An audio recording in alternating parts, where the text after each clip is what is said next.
योगी आदित्यनाथ वक्फ कानून को बहुत सीरियसली ले चुके हैं। जो विरोध प्रदर्शन की तस्वीरें पश्चिम बंगाल से आ रही हैं, बेकसूर हिंदुओं को टारगेट करने का आरोप लगाया जा रहा है। योगी आदित्यनाथ उस राज्य के मुख्यमंत्री को ये साफ साफ संदेश दे रहे हैं। इस बीच मुख्यमंत्री योगी आदित्यनाथ ने एक और तीखा और तल्ख बयान दिया। उन्होंने कहा, जिसके लिए संविधान से बढ़कर शरीयत है उसे वहीं चले जाना चाहिए। मुख्यमंत्री योगी आदित्यनाथ ने समाजवादी पार्टी और कांग्रेस की चुप्पी पर भी सवाल खड़े किए। समाजवादी पार्टी मौन है, कांग्रेस मौन है और ममता दीदी को ये दंगाई शांति दूत दिखाई दे रहे हैं। योगी आदित्यनाथ ने बंगाल दंगे की जैसी आंखों देखी बताई हिंदुओं के खिलाफ हिंसा में विपक्ष की मंशा को दोहराया। देश की राजनीति में भूचाल आ गया। अखिलेश यादव और राहुल गांधी जैसे बड़े बड़े नेता चुप्पी साधे बैठे, लेकिन ममता बनर्जी ने अपनी चुप्पी तोड़ दी और योगी के शब्द बाण पर विवादित टिप्पणी कर दी। कुछ लोग कह रहे हैं कि उनके लिए संविधान से बढ़कर के शरीयत है, तो मैं भी उनसे कहना चाहता हूं कि भारत तो बाबा साहब के द्वारा बनाए गए संविधान से चलेगा। जहां शरीयत का कानून लागू होता है उनको वहां जाना चाहिए। योगी बड़ो बड़ो बात कर रहा है, सबसे बड़ा भोगी है। महाकुंभ में कितना लोगों का मौत हुआ, कितना लोगों ने इंज्योर्ड हुआ, कोई लिस्ट ऑफ पब्लिकली दिया? नहीं दिया। बड़ा बड़ा बात करते हो, कितने एनकाउंटर में गए मारा। योगी आदित्यनाथ बंगाल हिंसा में शामिल उपद्रवियों के चेहरे से शांतिदूत का नकाब उतार रहे हैं, तो ममता बनर्जी अब डिफेंडिंग मोड में आ चुकी हैं। उन्होंने न सिर्फ सीएम योगी के लिए आपत्तिजनक शब्दों का इस्तेमाल किया, बल्कि उन्होंने ये भी साफ कर दिया, वक्फ कानून के खिलाफ बंगाल में जो कुछ भी हो रहा है उनके राज में सब जायज है। मुख्यमंत्री योगी आदित्यनाथ ने संविधान और शरीयत पर बयान क्या दिया कि बवाल खड़ा हो गया। मध्य प्रदेश के मुसलमानों ने इस बयान पर अपनी नाराजगी जाहिर की, तो वहीं बंगाल में कुछ लोगों ने इसका समर्थन भी किया। भोपाल के मुसलमानों ने सीएम योगी के शरीयत वाले बयान पर नाराजगी जताई। मुस्लिमों का मानना है कि वो सिर्फ एक धर्म को लेकर बोलते हैं। मुसलमानों ने ये तक कह दिया कि शरीयत से ही संविधान बना है। शरीयत से ही संविधान बना है, शरीयत से ही संविधान बना है। शरीयत जो है हमारी पहले शरीयत थी, बाद में संविधान बना है। और ये योगी बाबा जो डंडा कह रहे हैं कि शरीयत वाले शहर चले जाएं या विदेश चले जाएं, तो पहले योगी बाबा ये बताएं कि दंगाई जो हैं, योगी बाबा कहने कि उनका आइडेंटिटी कार्ड है या आधार कार्ड लिंक है उनके पास, कि उनको कैसे पता चल गया कि दंगाई जो हैं शरीयत वाले ही हैं। शरीयत से ही संविधान बना है। मौलाना अबुल कलाम आजाद साहब ने, बाबा साहब अम्बेडकर ने कुरान एक आवाज बता दिए किसके हिसाब से चलेंगे, इस रोशनी में ही संविधान बनाया गया। योगी के बयान पर पश्चिम बंगाल के लोगों का क्या कुछ कहना है, ये भी सुन लीजिए। हिंदुस्तान के संविधान सर्वोपरि है और संविधान के मुताबिक सबों को जीने का हक है और संविधान ही हमें बता रहा है कि हम मुसलमान होने के नाते शरीयत के मुताबिक शरीयत पर अमल कर सकते हैं। मुख्यमंत्री के जुबान से ये जुमला कि जिनको शरीयत मानना है वो शरीयत वाले देश में जाए, तो हम शरीयत के ही हिसाब से इस देश में हैं और संविधान में ही लिखा हुआ है कि हम अपने शरीयत के हिसाब से यहाँ जीवन यापन कर सकते हैं। सही बात बोल रहे हैं। अगर ऐसा बात अगर बोले हैं तो सही बात बोल रहे हैं, क्योंकि ये देश भारतवर्ष हमेशा भीमराव अंबेडकर के संविधान से चलेगा। वो मुस्लिम हो, हिंदू हो, सिख हो या ईसाई हो, यहाँ पे शरीयत से नहीं चलेगा। अगर जहाँ शरीयत से चलता है, मैं मुसलमान भाइयों से अनुरोध करूंगा कि वो अपने जहां पे शरीयत चलता है उस कंट्री में वो चले जाए। देश में वक्फ कानून को लेकर सियासत गर्मा गई है। सबसे ज्यादा विरोध पश्चिम बंगाल में देखने को मिल रहा है, जहां वक्फ कानून के विरोध में कुछ जगह पर हिंसा भड़क गई और इसके बाद हिंदू परिवारों के पलायन की बात वहां पर शुरू हो गई। इसको लेकर बीजेपी ममता सरकार पर हमलावर नजर आ रही है और इस बीच मुख्यमंत्री ममता बनर्जी ने मुस्लिम धर्मगुरुओं और इमामों के साथ आज बैठक की, जिसे लेकर अब ये कयास लगाया जा रहा है कि ममता बनर्जी कुछ बड़ा प्लान कर रही हैं। अगर वक्त को चेंज करना है तो क्यों कॉन्स्टिट्यूशन अमेंडमेंट नहीं किया?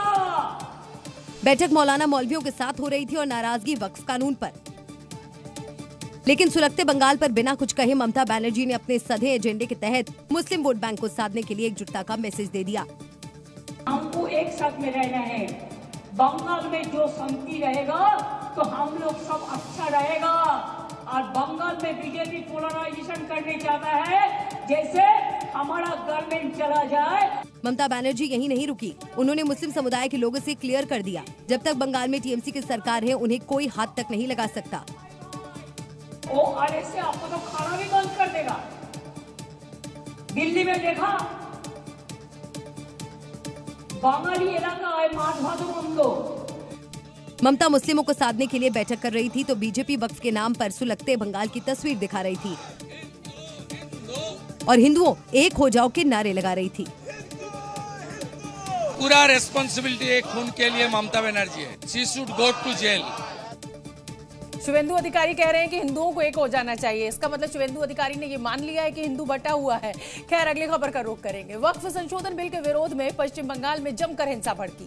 जगह जगह आगजनी हुई, पत्थरबाजी हुई। मुर्शिदाबाद में हुई हिंसा के हर रोज नए नए वीडियो भी सामने आए। मुर्शिदाबाद जिला प्रशासन ने उपद्रवियों का एक और वीडियो जारी किया है, उसको आप देखिए। और इस वीडियो में एक एक उपद्रवी का चेहरा कैद हुआ। तस्वीरों में साफ देखा जा सकता है कि कैसे उपद्रवी हाथों में लाठी डंडे लेकर खड़े हैं, पत्थरबाजी कर रहे हैं। कोई लाठियों से डरा रहा है तो कोई पत्थर बरसा रहा है। सबसे खास बात तो ये है कि इस वीडियो में जितने भी लोग दिखाई दे रहे हैं सभी कम उम्र के लग रहे हैं। वीडियो में कई लोग चेहरे से नाबालिग लग रहे हैं, लेकिन इनकी करतूत देखकर यही लग रहा है कि ये सब पत्थरबाजी हिंसा करने में माहिर हैं। पहले कम लोग दिखाई देते हैं, फिर अचानक उपद्रवियों का झुंड वहां पर पहुंच जाता है और पत्थरों की बरसात करने लगता है। वीडियो में ज्यादातर बच्चे हैं जिन्हें शायद ही पता होता है कि ये जो कर रहे हैं उसकी वजह क्या है, ये किस चीज का विरोध कर रहे हैं। वीडियो देखकर साफ अंदाजा लगाया जा सकता है कि ये लोग पूरी ट्रेनिंग लेकर वहां पहुंचे हैं। आज कांग्रेस के कार्यकर्ता सड़कों पर बेहद उग्र नजर आए। केंद्र सरकार के साथ साथ आर पार की लड़ाई के मूड में भी नजर आए और इसके पीछे की वजह है नेशनल हेराल्ड केस। ईडी ने मनी लॉन्ड्रिंग केस में चार्जशीट दाखिल कर दी है और इसमें सोनिया गांधी को आरोपी नंबर 1 बनाया गया है। राहुल गांधी आरोपी नंबर 2 हैं और इसी क्रम में सैम पित्रोदा समेत कई और नाम शामिल हैं, जिसके समर्थन में आज पूरी की पूरी कांग्रेस जो है वो सड़कों पर नजर आई। पुलिस से धक्का मुक्की, सरकार के खिलाफ प्रदर्शन। जिस केस में कांग्रेस के बड़े बड़े दिग्गज आरोपी हैं, इधर कोर्ट में चार्जशीट दायर हुई, उधर कांग्रेस कार्यकर्ता सड़कों पर उतर गए।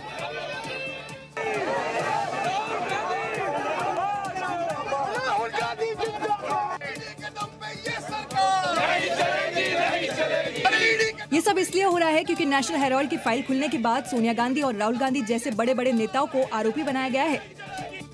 चार्जशीट में सोनिया गांधी और राहुल गांधी का नाम है। नेशनल हेराल्ड की संपत्ति हड़पने का आरोप लगा है। अब 25 अप्रैल को राउज एवेन्यू कोर्ट में सुनवाई होगी। हालांकि चार्जशीट के विरोध में सिर्फ सड़कों पर ही नहीं, जुबानी संग्राम भी जारी है। सीबीआई और ईडी क्वेश्चन करती है लालू जी को, उनके परिवार को। लैंड फॉर जॉब स्कैम में तो लोग पहुंच जाते धरना देने के लिए, आपको मालूम ही है। तो वही मॉडल कांग्रेस पार्टी ने भी अख्तियार कर लिया क्या? कांग्रेस ने ईडी बनाई थी और आज ईडी की वजह से ही उन्हें भी परेशानी का सामना करना पड़ा। एक बहुत बड़े जर्नलिस्ट से मेरी जब बातचीत हुई तो मैंने यही कहा था कि बहुत सारे इकोनॉमिक ऑफेंसेस को देखने के लिए संस्थाएं हैं, इनकम टैक्स डिपार्टमेंट है और भी ऑफेंसेस देखने के लिए संस्थाएं हैं। ईडी की जरूरत क्या है? यानी कांग्रेस के विरोध प्रदर्शन पर बीजेपी सवाल उठा रही है तो अखिलेश यादव ईडी जैसी सरकारी एजेंसियों को ही टारगेट पर ले चुके हैं। इधर प्रियंका गांधी के पति रॉबर्ट वाड्रा की आज ईडी दफ्तर में फिर से एक बार पेशी हुई और इस बार वाड्रा अकेले नहीं बल्कि अपनी पत्नी प्रियंका गांधी के साथ ईडी दफ्तर पहुंचे। और ऐसा पहले भी देखने को मिला है कि रॉबर्ट वाड्रा को जब जब ईडी ने तलब किया है तब तब प्रियंका गांधी उनको छोड़ने गई है वहां ईडी के दफ्तर में और फिर लेने भी कई बार पहुंची है। प्रियंका गांधी ने पहले गले लगाया और वाड्रा को पूछताछ के लिए ईडी दफ्तर भेजा। 24 घंटे में दूसरी बार रॉबर्ट वाड्रा का ईडी के सवालों से सामना हुआ। उन्होंने दावा किया कि उन्हें टारगेट किया जा रहा है। हम किसी से डरते नहीं है, हम हमेशा लोगों के लिए लड़ते रहेंगे और संसद में चाहे राहुल को रोका जाए या मुझे बाहर रोका जाए, हम तो लड़ते रहेंगे, सच्चाई के लिए लड़ते रहेंगे और लोगों के लिए लड़ते रहेंगे। तो टारगेट है हम जरूर, पर सॉफ्ट टारगेट नहीं है, हम हार्ड टारगेट है। चाहे नेशनल हेराल्ड केस हो या रॉबर्ट वाड्रा के खिलाफ ईडी का एक्शन, कांग्रेस के कार्यकर्ता सड़कों पर प्रदर्शन कर रहे हैं और कार्रवाई को राजनीतिक प्रतिशोध बता रहे हैं। भाजपा ये भूल जाती है कि ये गांधी परिवार है जिसने इस देश के लिए न जाने कितनी कुर्बानियां दी हैं। आप गांधी परिवार पे आरोप लगाते हैं, वो एक गांधी परिवार वो परिवार है जिसने अपनी निजी संपत्तियां इस देश के लिए दान कर दी। यानी एक तरफ सोनिया और राहुल गांधी तो दूसरी तरफ प्रियंका गांधी के पति रॉबर्ट वाड्रा गड़बड़ी और भ्रष्टाचार के आरोप में ईडी के निशाने पर हैं और कांग्रेस के कार्यकर्ता सड़कों पर। नेशनल हेराल्ड केस में अब बुलडोजर एक्शन की भी मांग हो रही है। मुंबई की सड़कों पर बड़े बड़े पोस्टर्स चस्पा किए गए हैं जिसमें महाराष्ट्र के मुख्यमंत्री से एजेएल की इमारत को ध्वस्त करने की मांग की गई है। पोस्टर में योगी आदित्यनाथ के साथ बुलडोजर की तस्वीर है, एजेएल हाउस लिखा है और देवेंद्र फडणवीस से उसी बिल्डिंग पर बुलडोजर एक्शन की डिमांड हो रही है। दावा है नेशनल हेराल्ड अखबार प्रकाशित करने वाली संस्था एजेएल यानी एसोसिएटेड जर्नल्स लिमिटेड की संपत्ति मात्र 50 लाख में खरीदी गई थी, जो वास्तविक बाजार मूल्य 2000 करोड़ रुपए से बिल्कुल अलग है। ऐसे में अब महाराष्ट्र में इसी बिल्डिंग को टारगेट किया जा रहा है और पोस्टर चस्पा किए गए हैं। एक तरफ पोस्टर वॉर तो दूसरी तरफ विरोध प्रदर्शन से माहौल तनावपूर्ण हो चुका है। कांग्रेस नेता इन आरोपों को राजनीति से प्रेरित बता रहे हैं। तथ्यों के आधार पर आप देखिए, उसमें कोई दम नहीं है। ये बिल्कुल पॉलिटिकली मोटिवेटेड केस है जिसको लंबे समय तक खींचा गया। हम लोगों को न्यायपालिका में पूरा भरोसा है। कांग्रेस इस लड़ाई को कोर्ट से लड़ना चाहती है, लेकिन जो तस्वीर अब सड़कों पर दिख रही है उससे तो यही लगता है नेशनल हेराल्ड केस पर काफी लंबा सियासी दंगल चलने वाला है। अगली खबर उत्तर प्रदेश से, जहां अमेठी से कांग्रेस कार्यकर्ता और पुलिस में नोकझोंक की तस्वीरें मिली हैं। यहां प्रदर्शन के दौरान हालात बेहद तनावपूर्ण हो गए और इसके बाद पुलिस ने कई कार्यकर्ताओं को हिरासत में लिया। प्रदर्शनकारी सड़क पर पुतला दहन कर रहे थे, जिसे रोकने गई पुलिस बाल बाल बच गई। पुतले में लगी आग की चिंगारी चारों तरफ फैलने लगी, जिससे पुलिसकर्मी भी बचते नजर आए। कांग्रेस के कार्यकर्ता जल निगम के खिलाफ ज्ञापन देने कलेक्ट्रेट जा रहे थे। रास्ते में विरोध प्रदर्शन कर रहे थे, लेकिन जैसे ही पुलिस की टीम वहां पहुंची, भीड़ उग्र हो गई और फिर पुलिस से नोकझोंक करने लगे।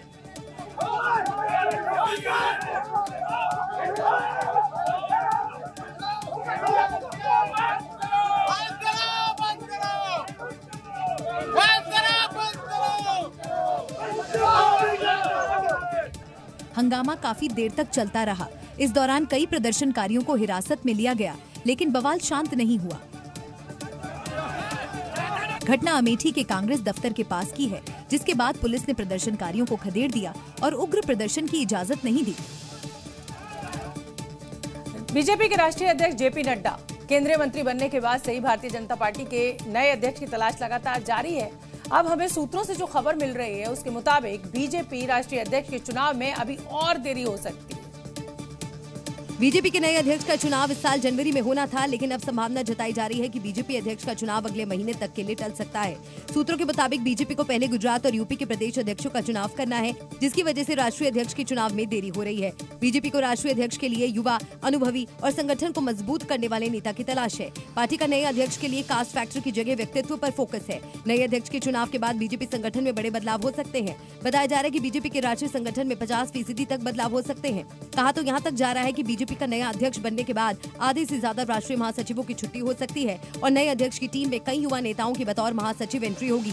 इसके अलावा केंद्र से भी कुछ नेताओं को संगठन में जगह मिल सकती है, जिसके बाद मोदी मंत्रिमंडल में भी फेरबदल हो सकता है। उत्तर प्रदेश में चुनावी तैयारी अभी से जोर पकड़ चुकी है। अखिलेश यादव तमाम बूथ पर मजबूत करने के लिए नया प्लान तैयार कर चुके हैं और इसके तहत हर बूथ पर 5 सक्रिय कार्यकर्ताओं की ड्यूटी भी लगाने वाले हैं। अखिलेश यादव की इस रणनीति के पीछे यूपी फतेह का लक्ष्य है। अखिलेश यादव टारगेट पर ले रहे हैं, केंद्र और राज्य सरकार पर टिप्पणी कर रहे हैं और अपनी रणनीति को भी आगे बढ़ा रहे हैं। यूपी का जो डबल इंजन है, क्योंकि एक दूसरे के पक्ष में नहीं है, एक दूसरे से टकरा रहे हैं, साथ नहीं चल रहे हैं, आमने सामने टक्कर मार रहे हैं। पहले तो हमारे यहाँ इंजन ही टक्कर मार रहे थे, अब देखते हैं डब्बे के डब्बे भी टक्कर मार रहे हैं। इन आरोपों के बीच अखिलेश यादव यूपी में नया सियासी प्रयोग करने वाले हैं। वो प्रयोग शहरी से लेकर ग्रामीण और मंडल से लेकर बूथ स्तर के लिए है। बूथ स्तर पर संगठन को मजबूत करने की तैयारी है। हर बूथ पर 5 सक्रिय कार्यकर्ताओं को मुस्तैद किया जाएगा। चुनाव तक कार्यकर्ताओं की ड्यूटी लगाई जाएगी। पीडीए की रणनीति का मैसेज दिया जाएगा। साथ ही युवा वोटरों को साधने के लिए युवाओं की तैनाती भी की जाएगी। ये भी कहा गया है कि जो युवा संगठन को मजबूत करने का काम करेंगे, उन्हें पार्टी में अच्छे पदों पर भी जगह दी जाएगी। महाराष्ट्र के नासिक में भारी बवाल हो गया जब नगर निगम की टीम अवैध दरगाह को हटाने पहुंची, जहां बिजली न आने का फायदा उपद्रवियों ने उठाया। फिर नगर निगम और पुलिस की टीमों पर पथराव कर दिया गया, जिससे पुलिस को पीछे हटना पड़ा। हालांकि कुछ देर बाद पुलिस ने मोर्चा संभाला और कार्रवाई करते हुए पत्थरबाजों को पीछे धकेल दिया।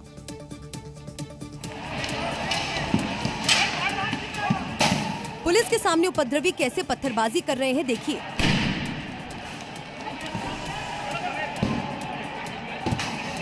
बचाने के लिए पुलिस कर्मियों ने प्रोटेक्टर शील्ड भी ले रखी है, लेकिन लगातार दूसरी तरफ से पत्थर फेंके जा रहे हैं, जिसके बाद पुलिस ने स्थिति को कंट्रोल करने के लिए आंसू गैस की गोली दागी।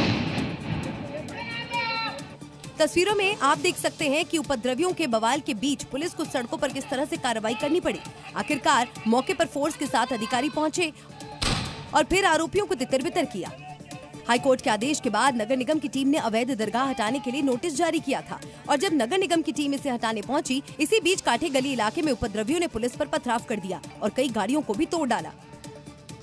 फिलहाल तनाव को देखते हुए भारी पुलिस बल को तैनात किया गया है और पूरे इलाके को चाबदी में तब्दील कर दिया गया है। वहीं पुलिस अब पत्थरबाजी की घटना में शामिल आरोपियों की गिरफ्तारी में जुट गई है। गुना दाखिल करने की प्रक्रिया शुरू है। इसमें 15 लोगों को अब तक हिरासत में ले लिया गया है और जो लोग वहां पर जमे हुए थे, जो आरोपी थे, उनकी 57 मोटरसाइकिल भी जब्त की गई है। नासिक में जिस अवैध दरगाह को लेकर बवाल मचा, पथराव हुआ, उस पर अब महाराष्ट्र सरकार ने बुलडोजर चलाने का फैसला लिया और पल भर में इसका नामो निशान मिटाते हुए इसको जमींदोज कर दंगा शांत भी कर दिया। ये तस्वीरें देवाभाव के बुलडोजर कार्रवाई की बानगी है। कैसे अवैध दरगाह पर 2 बुलडोजर जमकर गरज रहे हैं। दोनों एक एक कर अपना प्रहार इस पर कर रहे हैं। बुलडोजर ने अपने वार से पहले दीवार को तोड़ा, जिससे वहां मलबा गिरा। अब ये देखिए कैसे गेट को गिराया गया। देखते ही देखते दोनों बुलडोजर ने अवैध दरगाह को जमींदोज कर दिया, जिससे वहां बस मलबा और धूल का गुबार दिखाई दिया। इस दौरान दरगाह के पास पुलिस बंदोबस्त काफी बढ़ाया गया और किसी भी बाहरी व्यक्ति या गाड़ी को अंदर आने नहीं दिया गया। इस अवैध दरगाह पर कार्रवाई को लेकर एक दिन पहले उपद्रवियों ने नगर निगम और पुलिस टीम पर पथराव किया था, जिसके बाद देवाभाव के 2 बुलडोजर वहां इसे गिराने पहुंचे और कार्रवाई को बखूबी अंजाम दिया। देवाभाव के इस एक्शन से कहीं न कहीं ये संदेश साफ है कि बवाल में जो भी आरोपी शामिल है उसे बख्शा नहीं जाएगा और उन पर भी इस तरह की कार्रवाई हो सकती है। हनुमान जयंती के मौके पर भारत की नहीं, पड़ोसी देश नेपाल में भी जमकर बवाल हुआ। नेपाल के वीरगंज में हुए बवाल के बाद हिंदुओं की गिरफ्तारी हुई और अब गिरफ्तारी के विरोध में हिंदू सड़कों पर उतर आए। उधर नेपाल में चीन का BRI प्रोजेक्ट खामोशी से आगे बढ़ रहा है, तो माना जा रहा है कि इस प्रोजेक्ट में कोई दिक्कत ना हो, इसके लिए सिर्फ हिंदुओं को टारगेट किया जा रहा है। क्योंकि हनुमान जयंती के मौके पर हनुमान भक्तों पर पत्थर बरसाए गए, आगजनी की गई, हिंदुओं के साथ मारपीट की गई, लेकिन इस हिंसा को लेकर कार्रवाई सिर्फ हिंदुओं पर हुई। मामले में हिंदुओं की गिरफ्तारी की गई, उन्हें जेल में ठूसा गया। अब गिरफ्तारी के विरोध में हिंदू संगठनों के लोग भड़क गए हैं, क्योंकि पत्थरबाजी दूसरे समुदाय की तरफ से हुई थी। वीरगंज में हिंदू संगठनों ने पुलिस प्रशासन के खिलाफ मोर्चा खोल दिया है, सड़क पर उतरकर विरोध प्रदर्शन किया है। इस दौरान लोगों ने नेपाल पुलिस पर गंभीर आरोप लगाए हैं। प्रदर्शनकारियों ने बीती रात पुलिस प्रशासन के खिलाफ भारी विरोध प्रदर्शन किया, तो वहीं सुबह भी सड़क पर जगह जगह टायर जलाकर हिंदुओं की गिरफ्तारी का विरोध जताया। कार्रवाई को लेकर हिंदू गुस्सा है। नेपाल में हिंदू कई बार ओली के खिलाफ नजर आए हैं। अब सवाल यह है कि आखिर हिंदुओं की ही गिरफ्तारी क्यों हुई? पीएम ओली ने क्या ये किसी के इशारे पर किया? इसके पीछे वजह मानी जा रही है चीन के BRI प्रोजेक्ट को, क्योंकि नेपाल में चीन का BRI प्रोजेक्ट खामोशी से चल रहा है। शी जिनपिंग नहीं चाहते हैं कि प्रोजेक्ट में कोई परेशानी आए। उन्हें लगता है कि इस प्रदर्शन में BRI प्रोजेक्ट पर असर पड़ सकता है। हिंदुओं की गिरफ्तारी के बाद कई सवाल उठ रहे हैं। क्या ओली ने ये शी जिनपिंग के इशारे पर किया? क्या ओली भी जिनपिंग की राह पर चल रहे हैं? 29 मार्च को जम्मू के कठुआ में सुरक्षा बलों ने 2 आतंकवादियों को मार गिराया था। इन आतंकवादियों के ठिकाने से भारी मात्रा में हथियार भी बरामद हुए थे। इसके अलावा जो सामान मिला वो मेड इन चाइना है। टेबल पर रखे ये वही विस्फोटक और हथियार हैं जिनसे दहशतगर्द किसी बड़ी साजिश को अंजाम देने वाले थे। आतंकियों के पास से M4 राइफल की गोलियां, US made M4 rifle, 2 AK-47, 6 Chinese hand grenade, विस्फोटक सामग्री समेत खाने पीने का सामान मिला है। इतना ही नहीं, ये आतंकी नशे के आदी थे। सुरक्षा बलों ने भारी मात्रा में हेरोइन भी जब्त की है और आतंकियों के पास से मिले ये हथियारों का सीधा सीधा चीन और पाकिस्तान से कनेक्शन निकल रहा है, क्योंकि इसमें कई ऐसे सामान और बैग मिले जो मेड इन चाइना थे। आप ये बैग देख सकते हैं और यहाँ पर आप देख सकते हैं कि ये चाइना में बना हुआ जो सामान है वो इस वक्त जो है वो आपको नजर आएगा। यानी साफ है कि इन आतंकियों का मददगार सीमा पार में बैठा हुआ है जो इन्हें विदेशी हथियार पहुंचा रहा है।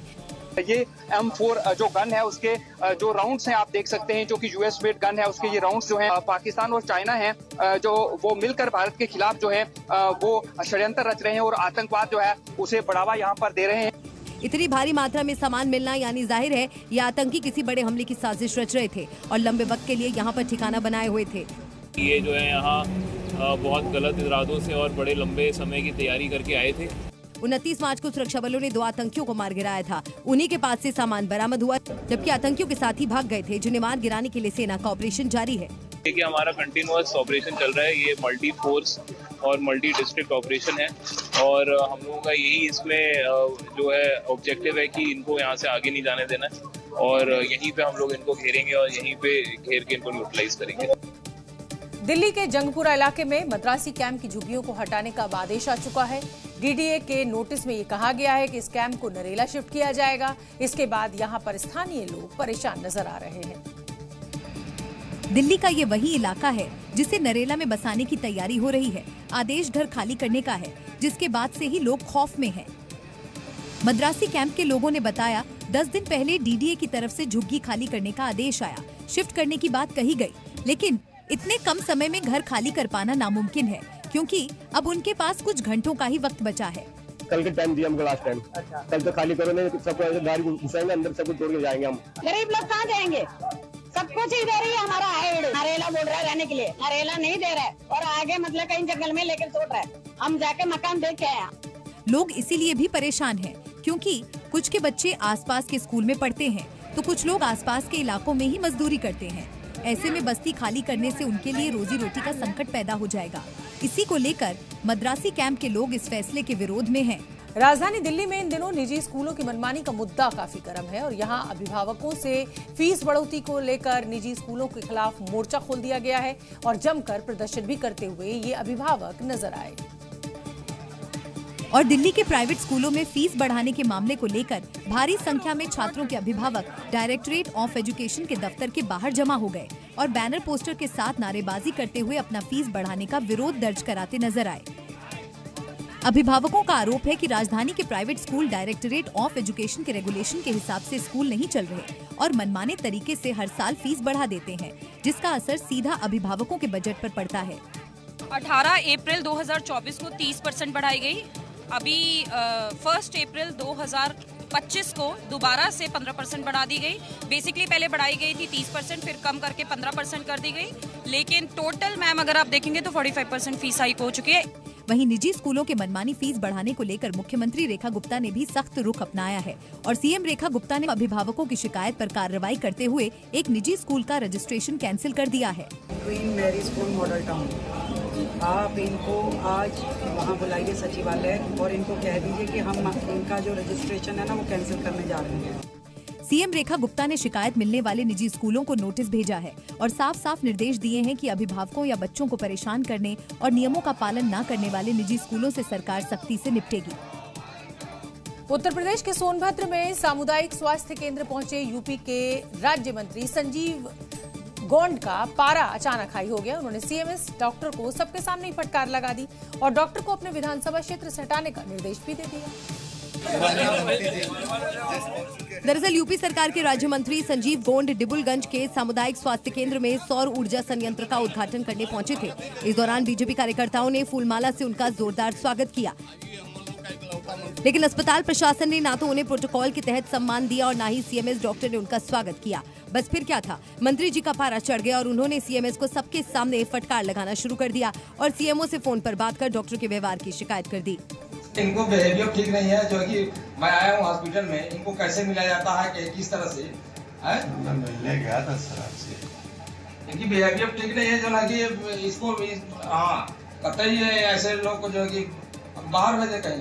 इस दौरान सीएमएस डॉक्टर रवि प्रताप सिंह सफाई देते रहे कि वे मरीज देख रहे थे, लेकिन मंत्री ने एक ना सुनी और राज्य मंत्री ने सीएमएस का जंगल के सुदूर इलाकों में ट्रांसफर करने का निर्देश दिया। और जंगल में नगवा में हमारे विधानसभा में क्यों आमड़ खामड़ रखते हैं यार, जो है कि उधर भेज दो, जो है कि नगवा सको हम उधर, इसको बात करने की तमीज नहीं है। राज्य मंत्री संजीव गोंड ने इस दौरान सीएमओ को अस्पताल की व्यवस्थाओं को दुरुस्त करने और डॉक्टरों की संख्या बढ़ाने के भी निर्देश दिए। हरियाणा से एक हैरान कर देने वाला मामला सामने आया है। आरोप है कि यहां गुरुग्राम के नामी अस्पताल में एयर होस्टेस का यौन उत्पीड़न हुआ। फिलहाल शिकायत पर अब पुलिस इस पूरे मामले की जांच कर रही है। मामला तब सामने आया जब एयर होस्टेस ने अस्पताल से छुट्टी मिलने के बाद अपने पति को इस बारे में बताया। फिर उनके पति ने पुलिस को सूचना दी। शिकायत के आधार पर पुलिस ने केस दर्ज कर इसकी जांच शुरू कर दी है। विक्टिम है, उसके द्वारा बताया गया कि वो अनकॉन्शियस थी और पुलिस के द्वारा जो अस्पताल के आसपास के एरिया की सीसीटीवी फुटेज है घटनास्थल से आसपास की, वो पुलिस के द्वारा प्रॉपर तरीके से चेक की जा रही है। अपनी पुलिस शिकायत में महिला ने बताया कि वो कंपनी की तरफ से ट्रेनिंग के लिए गुरुग्राम आई थी और एक होटल में ठहरी थी। इस दौरान यहाँ स्विमिंग पूल में डूबने की वजह से उसकी तबीयत खराब हो गई। इसके बाद उसे इलाज के लिए एक प्राइवेट अस्पताल में भर्ती कराया गया। उसके पति ने उसे इलाज के लिए गुरुग्राम के नामचीन अस्पताल में भर्ती कराया। महिला ने अपनी शिकायत में आरोप लगाया कि इलाज के दौरान वो वेंटिलेटर पर थी। उसी समय अस्पताल के कुछ कर्मचारियों ने उसके साथ यौन उत्पीड़न किया। फिलहाल सबसे बड़ी बात यह है कि देश के इस नामी अस्पताल में इस तरह की हरकत होना निश्चित तौर पर एक गंभीर सवाल उठाता है। तो आईआईटी कानपुर की छात्रा के साथ यौन शोषण हुआ था। ये केस आपको भलीभांति याद होगा और इस मामले में फंसे निलंबित एसीपी मोहसिन खान भी आपको याद होंगे। अब आईआईटी से मोहसिन खान पीएचडी नहीं कर पाएंगे। निलंबित एसीपी मोहसिन खान को आईआईटी कानपुर से टर्मिनेट कर दिया गया है और आईआईटी कानपुर प्रशासन ने एसीपी मोहसिन खान को टर्मिनेट करने की वजह भी बताई है। आईआईटी प्रशासन का कहना है कि एसीपी मोहसिन खान बिना लीव अप्रूव कराए एब्सेंट चल रहे थे, जिसके बाद उन्हें टर्मिनेट करने का फैसला किया गया। आईआईटी कानपुर प्रशासन ने तत्काल प्रभाव से मोहसिन खान का नाम संस्थान के दस्तावेजों से हटाने के निर्देश दिए हैं और आईआईटी प्रशासन ने मोहसिन को 11 अप्रैल को टर्मिनेशन की जानकारी भेजी थी, लेकिन मोहसिन ने उसका भी कोई जवाब नहीं दिया। निलंबित एसीपी मोहसिन खान आईआईटी कानपुर से साइबर विषय में पीएचडी कर रहे थे, जहाँ पीएचडी कर रही पश्चिम बंगाल की छात्रा ने उन पर यौन शोषण का आरोप लगाया था, जिसके बाद से मोहसिन लंबे समय से ही बिना किसी कारण बताए और सूचना दिए संस्थान से गैर हाजिर चल रहे थे, जिससे अनुशासनहीनता मानते हुए आईआईटी कानपुर प्रशासन ने उन्हें तत्काल प्रभाव से टर्मिनेट कर दिया। अगर आप किसी को अपना पैन कार्ड देते हैं तो फिर आपको सावधान हो जाना चाहिए। हाल ही में इनकम टैक्स ने एक ऐसा ही नोटिस भेजा है जिसमें लोगों के पैन कार्ड का गलत इस्तेमाल हुआ है और उससे करोड़ों का लेन देन किया गया। अब जिन्हें ये नोटिस मिले हैं वो सदमे में है। ऐसा ही एक मामला अब हरियाणा और राजस्थान से भी सामने आया है। यहाँ हरियाणा के भिवानी में ड्राइवर को करीब 31 करोड़ 67 लाख और राजस्थान के बूंदी में एक परिवार को 10 करोड़ से ज्यादा का नोटिस भेज दिया गया। इस नोटिस को देखिए, जिस पर आपको रकम साफ साफ दिखाई देगी। अगर आपकी नजर नहीं पड़ी तो अब आपको बता देते हैं कि इस पर 31 करोड़ 67 लाख 10,873 रुपए लिखे हुए हैं। दावा किया जा रहा है कि ये नोटिस आयकर विभाग ने भिवानी में उस शख्स को भेजा है जो ट्रक चलाता है। पीड़ित अब इसे लेकर इधर उधर चक्कर लगा रहा है और ये साबित करने में जुट गया है कि उसकी आमदनी एक महीने में महज 15 से 20 हजार के बीच में है। शख्स के रिश्तेदार के मुताबिक वो कभी जीएसटी ऑफिस गया ही नहीं। आरोप है कि दिल्ली में फर्जी तरीके से उसका खाता खोला गया है। उसके बाद पता लग गया भाई किसी ने इसका फ्रॉड से खाता खोल के दिल्ली और इससे 31 करोड़ का कोई लेन देन किया है। अब जरा घर की हालत भी देख लीजिए, मिट्टी फैली है और जगह जगह मटके रखे हुए हैं। इसमें जो व्यक्ति रहता है वो मटके बनाने और बेचने का काम करता है। बेचारा कैसे अपने परिवार का पेट पालता है। लेकिन इसे इनकम टैक्स डिपार्टमेंट ने जो नोटिस भेजा है उसे जानकर आपके होश उड़ जाएंगे। इसे पूरे 10 करोड़ 61 लाख 83 हजार रुपए का नोटिस भेजा है। मुझे 11 मार्च को इनकम टैक्स की ओर से एक नोटिस प्राप्त हुआ जिसमें 10 करोड़ 61 लाख 83 हजार का ट्रांजैक्शन हो रखा है। मुंबई में मेरे नाम से जीएसटी रजिस्ट्रेशन करके और ये फर्जी कंपनी चला रखी है। ये कोई पहला मामला नहीं है जब आयकर विभाग ने किसी को नोटिस भेजे हैं। इससे पहले यूपी के हरदोई में एक व्यक्ति को, यूपी के अलीगढ़ में 3 लोगों को और मध्य प्रदेश के बैतूल में 314 करोड़ का नोटिस भेजा गया था। हो सकता है कि इन सभी के पैन कार्ड का गलत इस्तेमाल किया गया है। उत्तराखंड के रुड़की में प्रशासन वक्फ बोर्ड की कब्जा की गई जमीन पर एक बड़ी कार्रवाई की तैयारी शुरू कर चुका है और इसके तहत भगवानपुर इलाके में सरकारी जमीन पर अवैध रूप से उगाई गई फसल की अब नीलामी की जाएगी। भगवानपुर के सिकरोड़ा गांव में वक्फ बोर्ड ने करीब 80 बीघा सरकारी जमीन पर कब्जा कर गेहूं की फसल उगाई थी। सरकारी जमीन पर कब्जा कर फसल उगाने की जानकारी जैसे ही प्रशासन को मिली, चकबंदी, राजस्व विभाग और तहसील प्रशासन की संयुक्त टीम मौके पर पहुंची और मामले की जांच शुरू की। प्रशासन ने जांच के दौरान पाया कि जमीन पर कब्जा कर बिना किसी कानूनी अधिकार के उस पर खेती की जा रही थी, जिसके बाद प्रशासन ने सरकारी जमीन पर अवैध रूप से उगाई गई गेहूं की फसल की नीलामी करने का फैसला किया। 3 दिन बाद होने वाली इस नीलामी की प्रक्रिया में स्थानीय लोग भी शामिल होंगे और नीलामी की ये पूरी प्रक्रिया प्रशासन के वरिष्ठ अधिकारियों की देखरेख में होगी। वक्फ बोर्ड अधिनियम लागू होने के बाद से ही उत्तराखंड सरकार अवैध कब्जा की गई जमीनों पर कार्रवाई कर रही है और ऐसी सरकारी जमीनों को कब्जा मुक्त कराने के लिए राज्य भर में कार्रवाई की जा रही है। झारखंड के पश्चिमी बीरभूम में नक्सलियों के खिलाफ सुरक्षा बलों ने बड़ी कार्रवाई की है।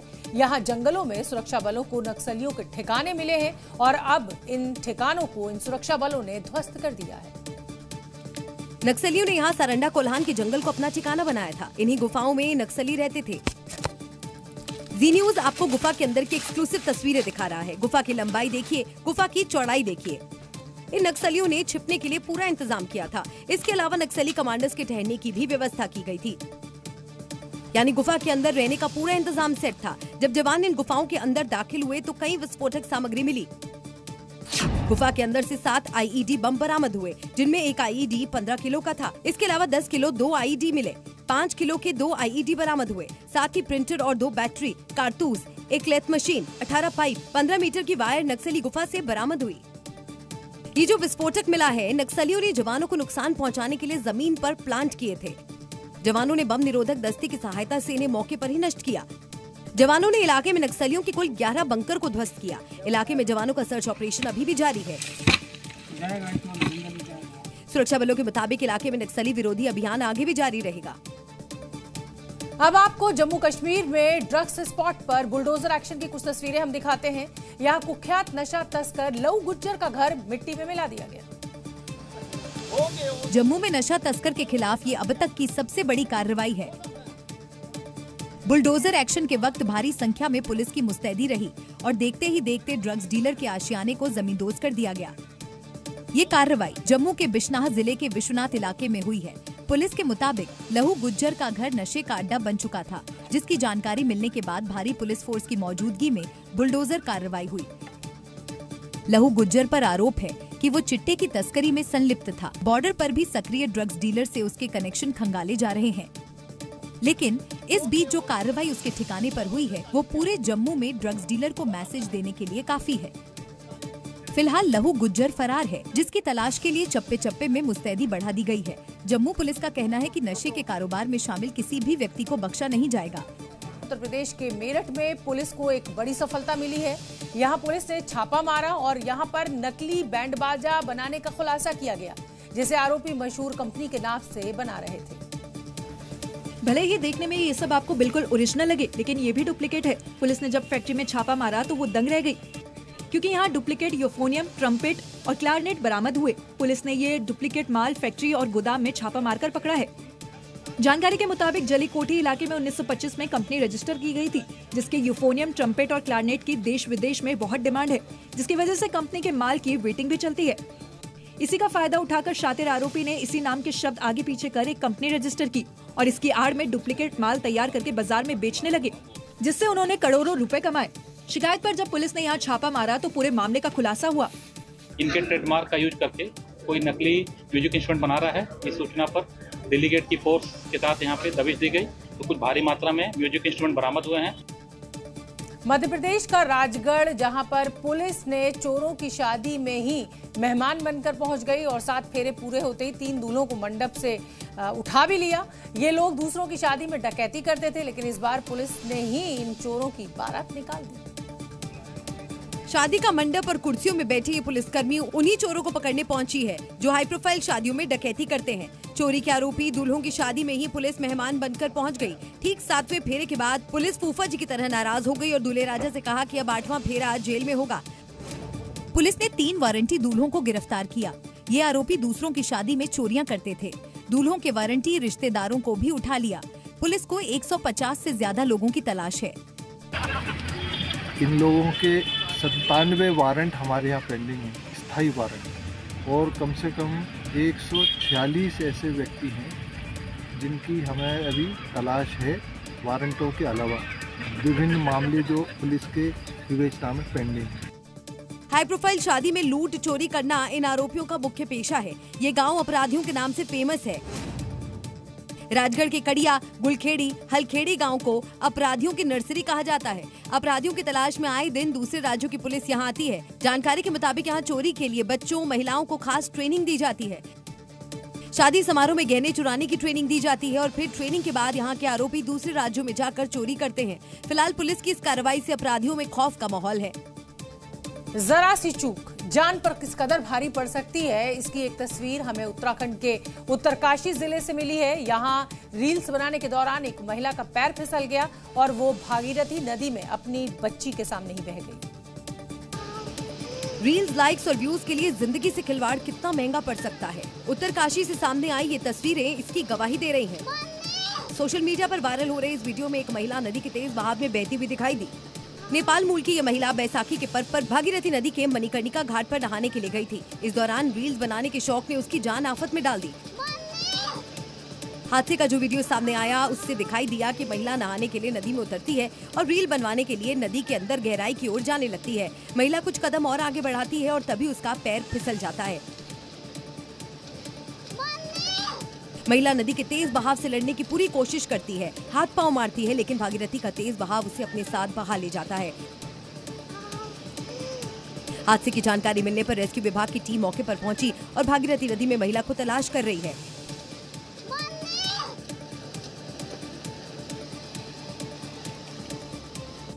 अब ट्रेन में यात्रा के दौरान कैश रखने का टेंशन खत्म होने वाला है। जरूरत पड़ने पर अब आप चलती ट्रेन में भी कैश निकाल पाएंगे। रेलवे ने मनमाड़ और मुंबई के बीच चलने वाली ट्रेन में एटीएम लगाया है और इस एटीएम का अब ट्रायल भी शुरू हो चुका है। केंद्रीय मंत्री अश्विनी वैष्णव ने अपने सोशल मीडिया एक्स पर इसका वीडियो भी शेयर किया है। ट्रेन के एसी कोच में लगे इस एटीएम से चलती ट्रेन में ही सभी यात्री कैश निकाल पाएंगे। इस एटीएम को खास तरह से डिजाइन किया गया है ताकि ट्रेन की पूरी रफ्तार में होने के बावजूद भी ठीक से काम कर सके। साथ ही इसे चोरों से बचाने के लिए भी खास इंतजाम किए गए हैं और इस पर 24 घंटे सीसीटीवी से निगरानी भी रखी जाएगी। रेलवे ने मनमाड़ और मुंबई के बीच चलने वाली पंचवटी एक्सप्रेस में एटीएम का सफल ट्रायल पूरा किया। ये एटीएम ट्रेन के एसी कोच में लगाया था। एक स्पेसिफिक जगह है एटीएम की लॉबी की, एक बैंक ऑफ महाराष्ट्र का एटीएम है। पैसेंजर ये सामने बोगी है, एसी बोगी है, यहाँ से पैसेंजर आके आसानी से यहाँ से कैश विड्रॉ कर सकते हैं। अब ऐसा माना जा रहा है कि रेलवे आने वाले समय में कई ट्रेनों में एटीएम की सुविधा शुरू कर सकता है। हालांकि देश के तमाम छोटे बड़े रेलवे स्टेशनों पर कई बैंकों के एटीएम लगे होते हैं, लेकिन ट्रेन के अंदर एटीएम की सुविधा मिलने से यात्रियों को काफी मदद मिलेगी। उत्तर प्रदेश के महाराजगंज में एक तेंदुआ है जो खूंखार हो चुका है और इसे पकड़ने के लिए वन विभाग की टीम ने जाल बिछाया। बैठकर फंसने का इंतजार करने लगे, लेकिन चालाक तेंदुआ चकमा देकर फरार हो गया और जाल को चीरता हुआ तेंदुआ गोली की रफ्तार से भागता नजर आया। ग्रामीणों के खदेड़ने के बाद तेंदुआ एक पुलिया के नीचे जाकर छिपा था। सूचना मिलने के बाद वन विभाग की एक टीम भी मौके पर पहुंची। तेंदुए को पकड़ने के लिए जाल तक बिछाया, लेकिन तब तक तेंदुआ जंगल की तरफ भाग निकला।